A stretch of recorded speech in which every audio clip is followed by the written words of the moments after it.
Hey guys, welcome to the Win in Your Mind YouTube channel. I'm Craig Graves, Executive Coach and Leadership Trainer here at Win in Your Mind. And today I'm going to have a conversation with my friend and cohort, Coach Scott Francis. And we're going to talk about Scott's experience at the SEALFit 20X. So Scott and I met through the Unbeatable Mind Coaching Certification Program, and he and I were swim buddies. We were paired up together, and we've become great friends. Scott's one of my best friends, and we've done a lot of projects together here at Win in Your Mind. We've done many Big Four mental toughness webinars, and we've got lots of cool stuff coming up in the future, so stay tuned and we'll let you know about that. Now, Scott is a level 2 Unbeatable Mind coach. He's also a level 2 CrossFit trainer. So Scott kind of lives in that CrossFit world, if you will. And Scott, a couple of years ago, before he and I met, went out to Temecula, California, and participated in one of Commander Mark Devine's SEALFit 20X events.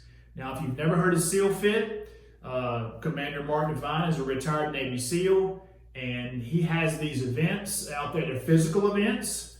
There's a 6-hour crucible, a 12-hour, which is the 20X we're talking about today. It also has a 20XL, which is 24 hours, and Kokoro Camp, which is a 48-hour event modeled after Navy SEAL Hell Week that is arguably the hardest civilian training on the planet.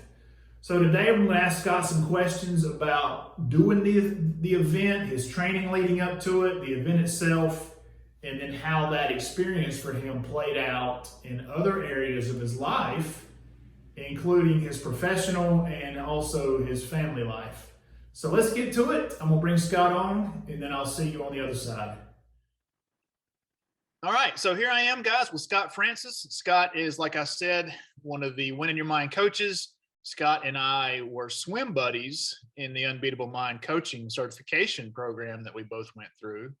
And Scott, I've kind of gone through already in the intro what the SEALFit events are, and a little bit more about how you and I got together there and stuff like that. So I've already covered most of that, but why don't you just kind of give us an intro in your own words about who Scott Francis is and what it is that you do, and we'll get into the 20X here in a few minutes.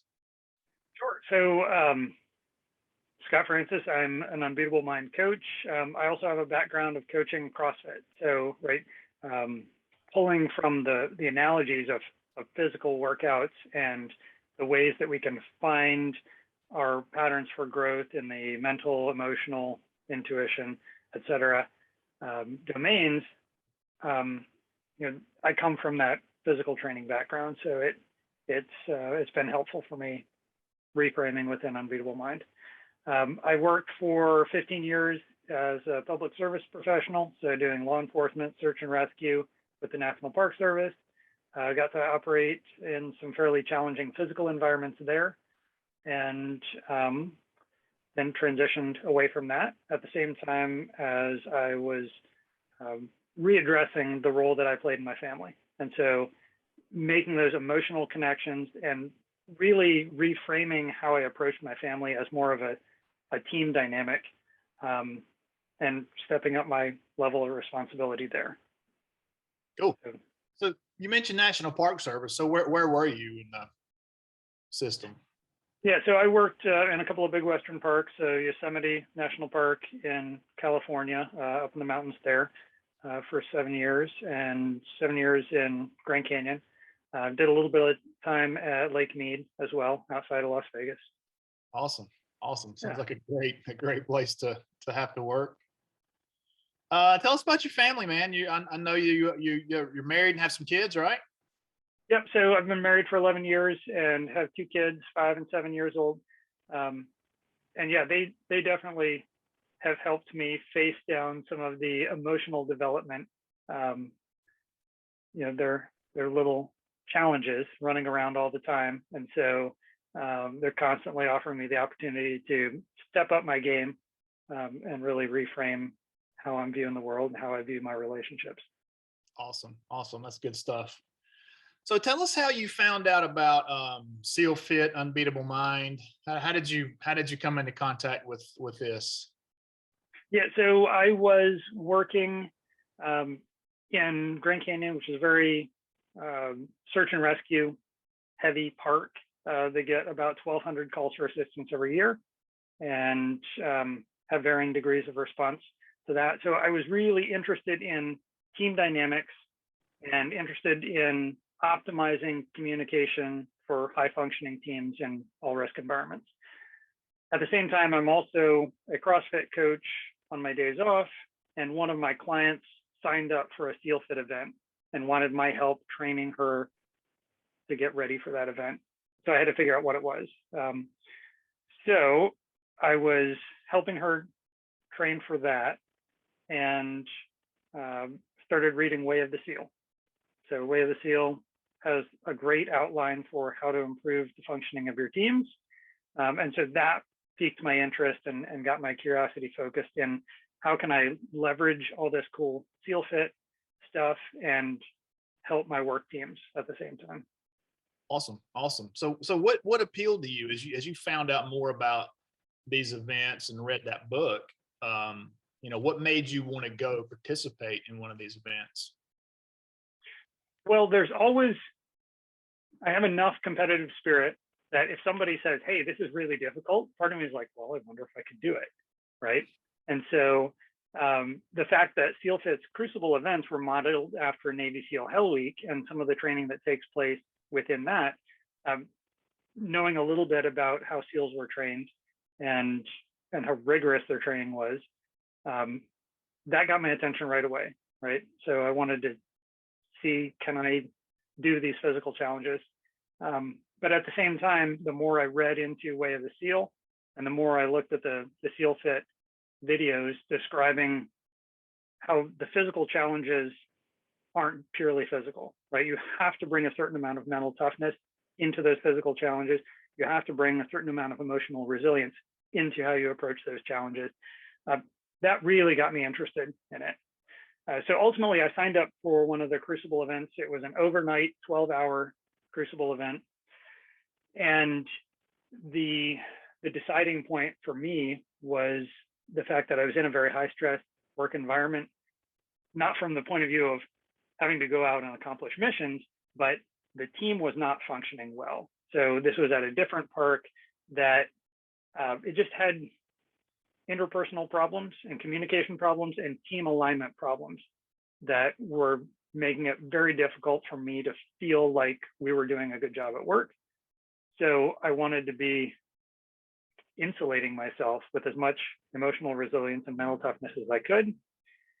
Also, I had shifted from working 8 days in a row and then having 6 days off where I could really segment work life from family life to being home every night and being expected to help with the then 6-month-old and 2-year-old that were causing a lot of increased demands in family life at the time. And I was not doing an optimal job there. So I recognized that my emotional resilience in the work environment could use a little bit of work, but my emotional resilience at home could use quite a bit of work. And I could increase my patience through going to one of these events. Interesting. That's a very interesting take on it. I think a lot of people, these kind of events are pretty popular today, right? You got Spartan Race and all the things they do, and Tough Mudder and other things that are out there. But people may ask, why in the world would you go do that? I mean, you did an overnight event in Temecula, California, right? What's the temperature at night in Temecula? And in October? You did it in October? Yeah, it was in October of 2018. The low that night was 41 degrees. And this was, I forget the elevation.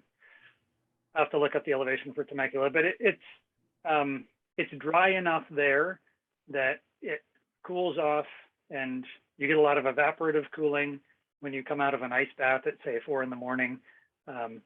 It feels really cold. So yeah, I'm sure. 41 degrees in ice baths. How many ice baths did you guys do? We ended up going in at least 5 times. Wow. Yeah, and like full dunk and then out and off doing other things, one with a breath hold. Yeah. So, these events are run by former or current Navy SEALs. So somebody might ask, why in the world would you do that? But it sounds like you went out there with this goal of improving yourself and breaking down some mental and emotional barriers so that you can come out on the other side being a better person. Is that how you approached it? Yes, that's very accurate. So there were people that showed up at the event that did not have preparation, including some people that just signed up because their buddy said, "Hey, I'm signed up for this. You should come too." And I don't know how well that went for them. I signed up almost a year and a half ahead of time, and I committed to a solid year of training, especially from the mental and emotional point of view. So trying to make sure that I could hang with the physical challenges as much as possible, and then dig into what that was challenging me to do inside, emotionally and mentally, in order to adapt to the demands that the instructors were putting on us. That's interesting. That's an interesting take on it. And I have discovered that I've always been fascinated by the mentality of Navy SEALs, and really starting out when I found out about these Navy SEALs when I was a kid, I thought they were just physically strong. They were just stronger than the other guys. But it is a mindset thing.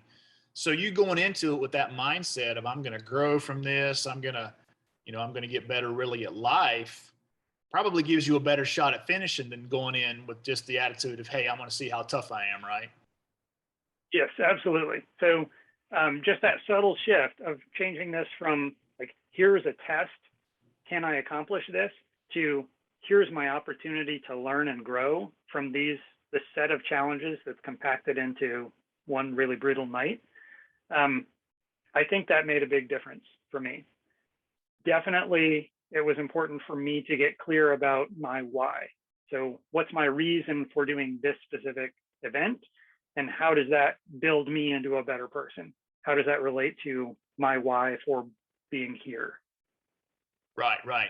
So your training wasn't just physical. You were working on this why, and how did you train, I guess maybe is a better way for me to ask it. Sure. So big picture and then like a daily view would probably be helpful here. So big picture view, I reread Way of the SEAL after reading Unbeatable Mind. And those are both books by Mark Divine. And they were tremendously helpful for developing mental toughness, developing emotional resilience, and understanding the link between this challenge and my purpose, my why. So big picture was a combination of physical training, reading those books, and then implementing practices that reinforce that sort of awareness loop of paying attention to that set of things. So on a daily basis, every day I would wake up and do some breath practice.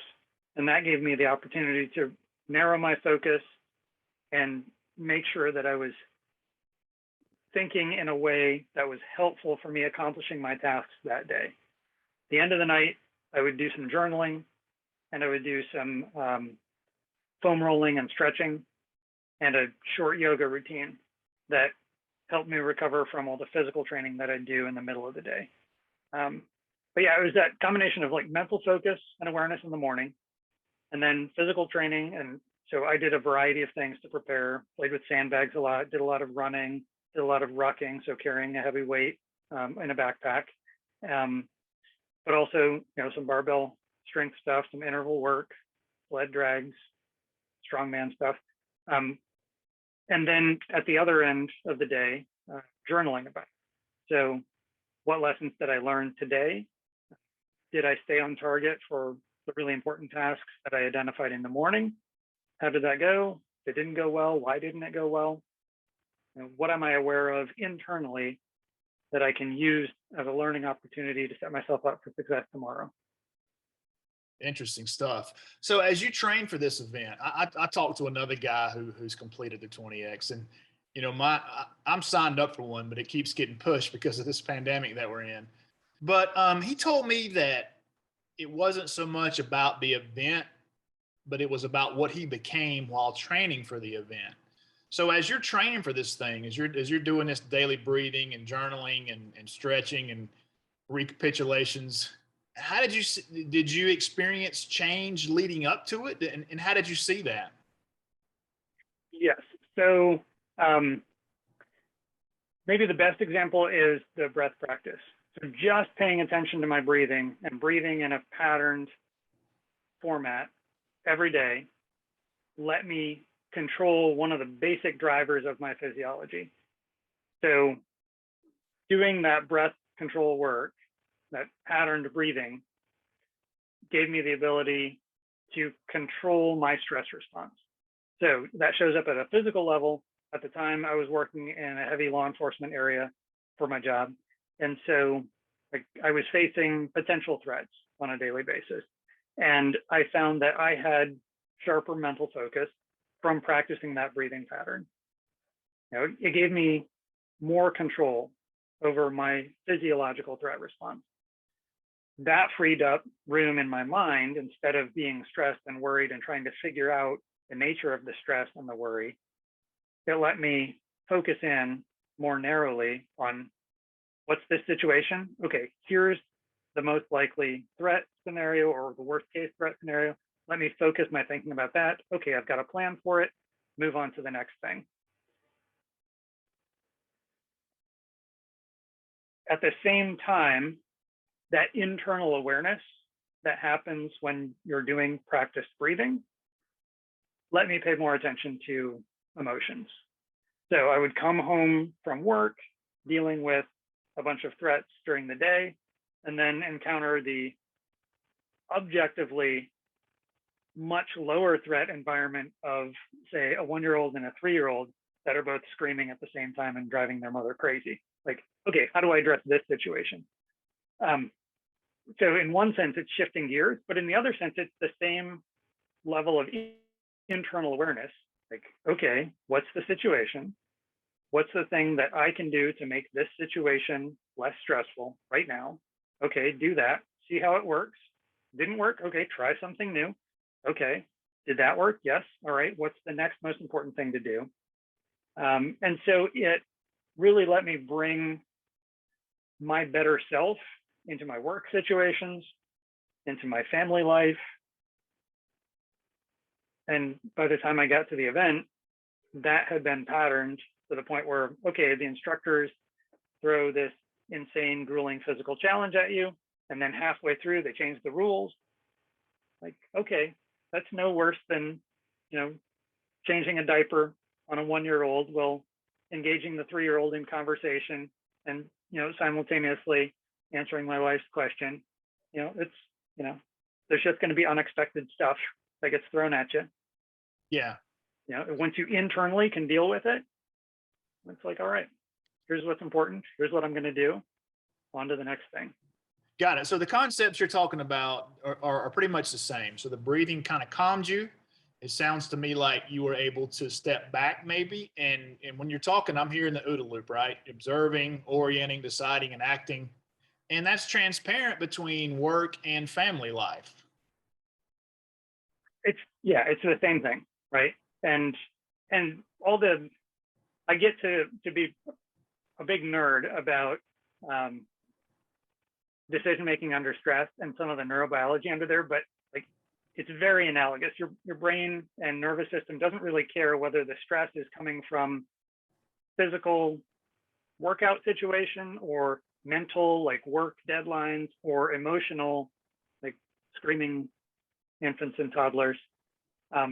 It's all dealt with in very similar way internally in your central nervous system. And so if you can gain control over that, then you can respond better in any stressful situation across any of those 3 domains.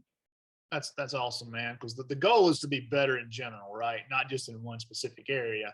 So tell us a little more about the event itself. So it's like we said, in Temecula, California, the low was 41 degrees. It's at night. And it's run by a bunch of current or former Navy SEALs. So what is the stress level like once you finally get there to the event? Yeah, so the stress level is interesting because so one of the things that's stressful for people is not knowing what's going on. And so I'm not going to give you a blow by blow about like everything that went on, because that's like kind of part of the fun, at least for me, for my temperament, right? Because I'm wired up to be a little more open to the unexpected. But definitely standing around waiting for things to start some of the guys were just tearing their hair out, right? They're just fidgeting and like talking nonstop and just really, really nervous. If you've ever been in any type of military or paramilitary training, so one of my law enforcement academies was fairly high intensity, and there was a fair amount of yelling involved. And there was a fair amount of the instructors conveying the worthlessness of our current state of affairs and how there was no hope for us to become solid law enforcement officers. That's part of one method of breaking people down in order to build them up in a different organizational framework. The instructors at the SEALFit, they told us 3 times before they really turned things on, you have paid for a specific training stimulus. It's going to be uncomfortable. We're here to provide the stimulus that you signed up for, that you paid us to provide. And that is a certain level of discomfort. And so there was yelling, there was running, there were many, many push-ups and burpees and sit-ups and lunges and bear crawls, other types of movement. So Ice baths, rock marches, ice baths. There was doing all those things while being sprayed off with a hose. It was cold. And we were wearing t-shirt, BDU pants, socks, boots, underwear, belt. That's it, right? No jacket, no sweater. Turns out, so I have EMT training, and I knew signs and symptoms to look for impending hypothermia. We were going to be fine. None of us was going to die that night from hypothermia.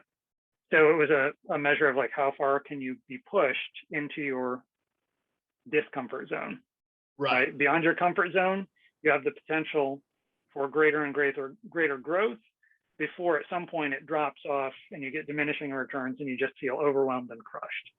So the purpose of the instructors was to take us to that optimal growth zone, maybe a little beyond, and find out, can you sense that you still have more growth and learning to be done without being crushed? And some of that is external, right? They're providing external challenge, and you have to figure out ways to support yourself internally to rise to that challenge. And so as people rise to challenges, they keep stepping it up. Right. Yeah, and just so the listener who comes across this knows, these guys are professionals, right? They're Navy SEALs. A lot of them have been BUDS instructors, and they know what to look for too when it comes to hypothermia and stuff like that. So, when we went out to the Unbeatable Mind experience, there was actually a medic when we went down to the beach. So you're covered. You're hopefully not gonna die during one of these exercises. And their goal, Scott, is to push you to the limit, bring you back, right? So the goal of SEAL training is to get you to quit if you can't hack it. But this is a process of these guys taking you to a point and then bringing you back so you can see what you're capable of. So their goal is to create a learning experience for you, right? Not to wash you out, make you quit. Right. And that's great that you highlight the difference between instructors at Navy SEAL training and BUDS. Right. A lot of their job is just to weed out the people whose internal why is not strong enough for them to want to be in the worst, most dangerous, most miserable situations on the planet in order to accomplish a mission that will help our military and our country. SEALFit, their goal is to find that optimal balance of where to push these folks so that they can maximize their internal learning and growth. And so it's a different goal. And I think it takes a lot of subtlety on their part, but they did a great job. Having talked to some of the instructors afterwards, they were paying attention the whole time. They were definitely doing a good job keeping their fingers on the pulse of the group and seeing what people could handle, what they couldn't. And like you said, they have medical backup plans there. There's always a paramedic or a doctor or a high-level medical professional there to keep an eye on the situation and pull people out medically if they need to. Got it. So, did you ever think about stopping or quitting? So I had two really low points. And fortunately, they were very short bursts of negative thinking where I was able to recognize it using the tools that I had trained for mentally and emotionally, and was able to circle back, reframe things, and return to a more positive thought process. But yeah, one was during log PT. So you get 4 to 6 people carrying a log that's a little bit wider than my head in diameter. And so you end up carrying it on your shoulder, holding it overhead, doing lunges and push-ups. Well, not really push-ups, but you're bench pressing the log together. So doing sit-ups. At one point, when we were doing sit-ups with logs on our chest together, all my abs cramped on the front and inside, and so I couldn't move air in my lungs. And I was like, well, this stinks, right? So I'm not going to be able to breathe. I'm going to pass out. But there's a guy on either side of me. The log's not going to fall on me. They're just going to be like, oh, well, Scott's passed out. So they would call attention to it. Immediately, just started like, relax, let the other guys work a little bit, get my body to the point where it can move and I can start breathing again. Did that. And then it was like, okay, I can contribute. I can pull my load. Let them take a little break. It's an interesting thing you say there because there is a team element to it, right? I mean, operating as an individual, you're going to have trouble. When you come together as a team, it's where you're going to have more success. Is that a true statement? Yes, that's one of the big themes of the Crucible event. Is they want to find the point where if you are acting solely as an individual, you won't make it. Got it. Right? You have to embrace the team. You have to be able to provide help, and you have to be able to ask for help. And if you can do both of those things at the appropriate time, then you're going to continue to function as a team. Got it. Now, we talked about the training before the event. How long did you train before the event? It was over a year. Yeah, it was close to a year and a half. Now, how do you think you would have fared if you would have just signed up and went after it?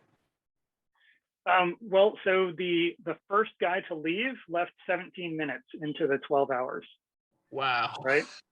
So I'm guessing, I didn't have a chance to talk with him afterwards, but I'm guessing he was one of the guys who just signed up on a whim because his buddy said, hey, this is going to be cool.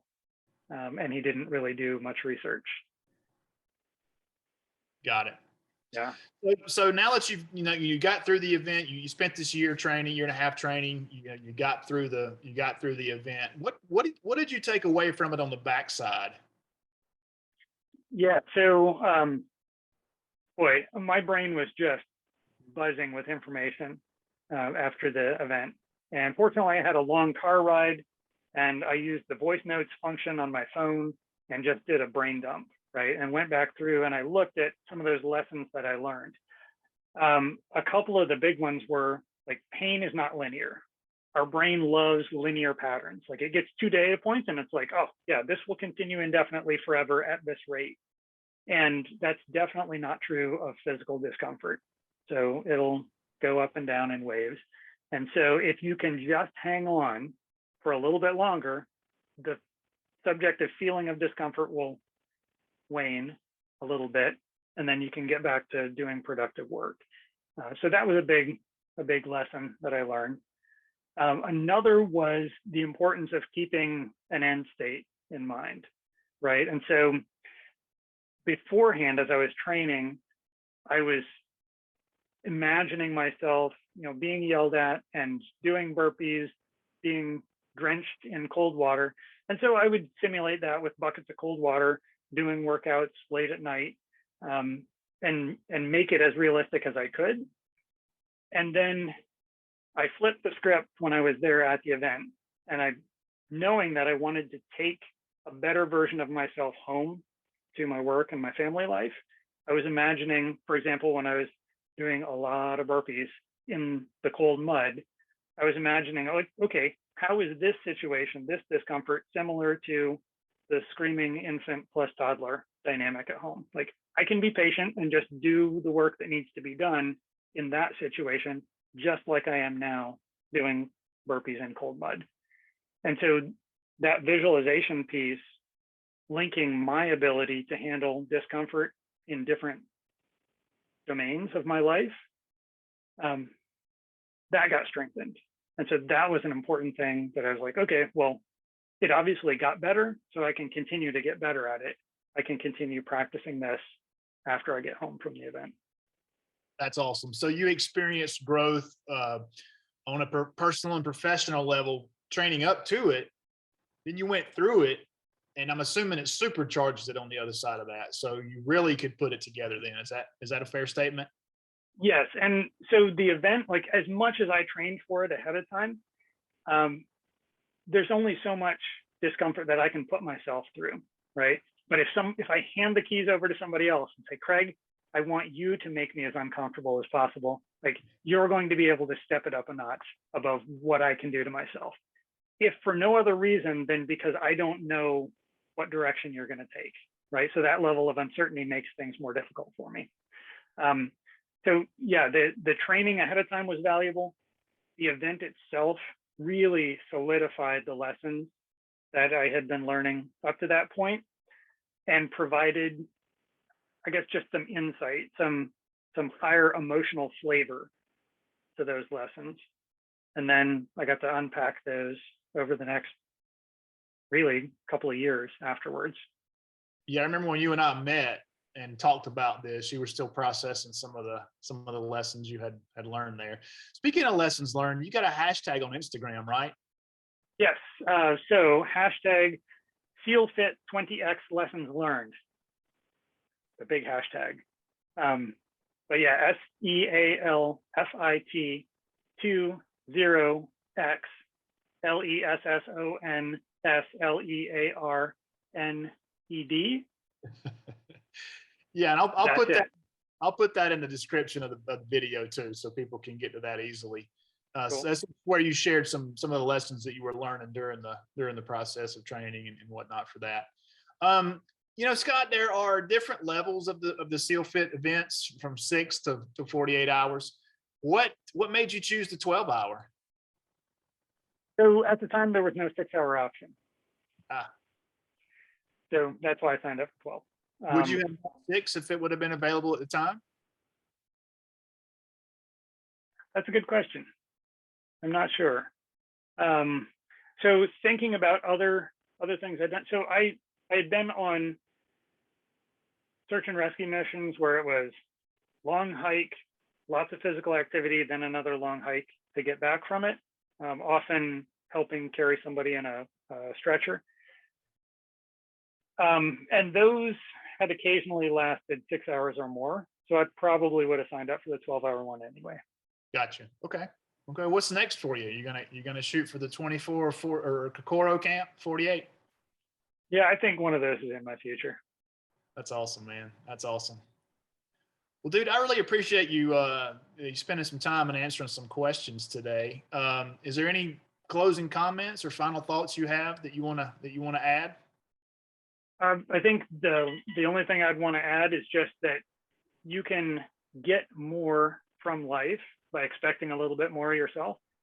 And, you don't have to do it all in one big jump. You can do it incrementally and then, test yourself with one big jump. I hear you. I agree. All right. Where do people find you? You have a profile on the wininyourmind.com website, so people can find you there, but you have some other channels too, right? Yes. So Scott Francis Coach is my YouTube channel. I